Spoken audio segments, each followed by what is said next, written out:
All right, let's dive into this one. We're going deep into Stephen King's Pet Sematary, specifically the 1989 film. Yeah, the one that just gets under your skin and stays there. Oh yeah, definitely. Pet Sematary, it's like a masterclass in that slow burn horror. Yeah, it really gets to you. So for anyone out there who hasn't seen it yet, the basic premise is this family moves to this like picture-perfect town in Maine, Ludlow, Oh, Ludlow. and everything seems idyllic, right? Seems like it.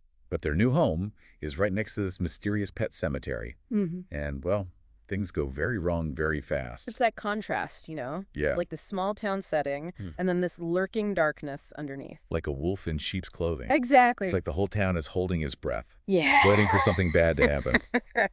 So we got to talk about Judd Crandall, a neighbor. Seems like a harmless old guy at first. Yeah, like the typical friendly neighbor. Always got a story. Always ready to lend a hand. But there's something a little off about him. Like he knows more than he's letting on. There is. Like he's the gatekeeper, almost, to all that darkness surrounding the town. Right. Is he just a lonely old man who wants to help? Or is there something more sinister going on? Honestly, I think it's a bit of both. There's genuine warmth to him, but also this sense of foreboding, like he knows the power of that burial ground and how it can be corrupted. He is the one who shows Louis the pet cemetery, right? Right. And it's misspelled, Cemetery. Not cemetery. Ugh. Yeah, that misspelling always creeps me out. It's like right away, something's not right. It's like a warning sign. Mm. And speaking of warning signs, Victor Pascal, the harbinger of doom. Oh, yeah.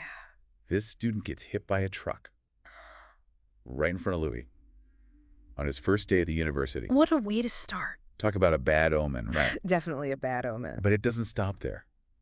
Even after he's dead, Victor keeps showing up, warning Louis about the burial ground. Like the universe is trying to tell him something. Screaming at him, don't mess with this place. Yeah, exactly. It's like watching a train wreck in slow motion.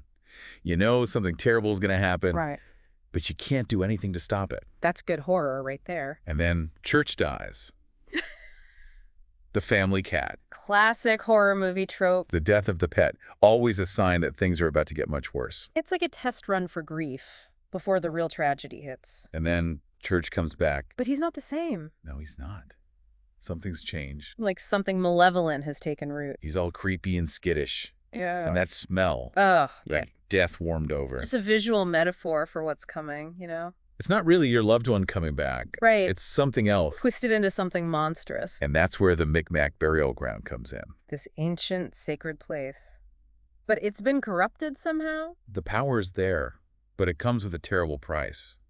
And Judd, knowing all of this, still takes Louis there after Church dies. I mean, is he manipulating Louis? Or just trying to help in a really messed up way? Yeah. He does say no human has ever been buried in the Micmac ground. It's like a warning. It is a warning. That Louis completely ignores. Oh, he ignores it big time. But before we get to that decision, there's another bit of foreshadowing we need to talk about. Timmy Batterman. Yes. Timmy Batterman. Judd tells this story about the soldier who came back wrong after being buried in the Micmac ground. The ultimate cautionary tale. Don't mess with forces you don't understand. Yeah, because what comes back, it's not your loved one. It's something monstrous, Yeah. something evil. But of course, Louis, blinded by grief, doesn't heed the warning. It's what makes Pet Sematary so compelling, You watch this decent father driven to do unthinkable things because of his grief. It's like a descent into madness, fueled by love. And it's terrifying to watch. And it all leads up to that moment. The death of Gage, Louis' young son. Oh, man. Talk about a gut punch. You can feel the air get sucked out of the room. Masterfully done, that scene. The slow motion, the music, the terror on Rachel's face. It's like the world just breaks for Louis in that moment. And it's the catalyst for his unraveling. And that's when he makes that decision, to bury Gage in the Micmac burial ground. Yeah. Even though he knows what could happen. Even though he's been warned over and over again. But his grief, it just takes over. It's desperation, denial. He can't see the bigger picture anymore. He'll risk anything to have his son back. And that's where we're going to leave it for now. But trust me, the horror is just getting started. Oh, it gets so much worse. We'll be back to dive into the gruesome aftermath of Louis' decision. And explore the film's truly chilling climax. You won't want to miss it. So Louis makes the choice, buries Gage in the Micmac ground. And it just sets off this chain reaction of awful events. Yeah, it's like this tidal wave of evil he unleashes, and he can't control it. The first sign that things are really wrong is when Gage comes back. Oh, that resurrection scene. It's not like your typical zombie thing, bursting out of the grave. It's slow, it's subtle. Yeah, it's much more effective that way. Yeah. You start to see these little details. Gage's toys scattered around, his footprints in the mud. Right, you know something's there, but you don't actually see him.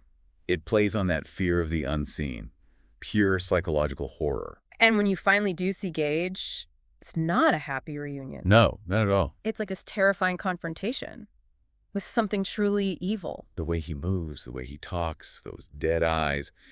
Miko Hughes, who plays Gage, is amazing. Oh, he's fantastic. Absolutely chilling performance. He's like a nightmare come to life. And he's not just a mindless monster either. He's still a child. But he's twisted. Yeah, all that innocence replaced with this chilling cruelty. Like when he kills Judd, it's so brutal and just matter of fact. No remorse, no hesitation. Just pure, cold-blooded murder.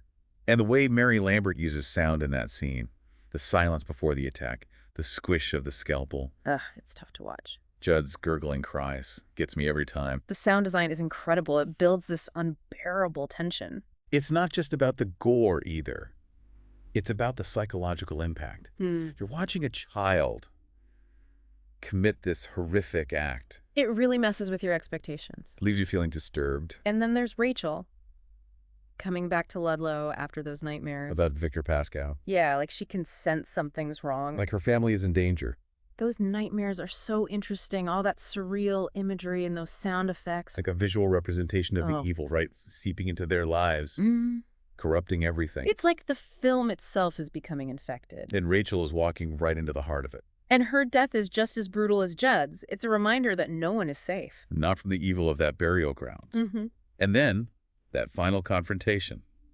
Louis and Gage. This is the emotional core of the film for me. It's a father facing his worst nightmare. Having to kill his own son again. The look on Dale Midkiff's face in that scene, you can see the agony, the guilt. The desperate hope that he can still save his son's soul. But it's just too late. Gage is gone.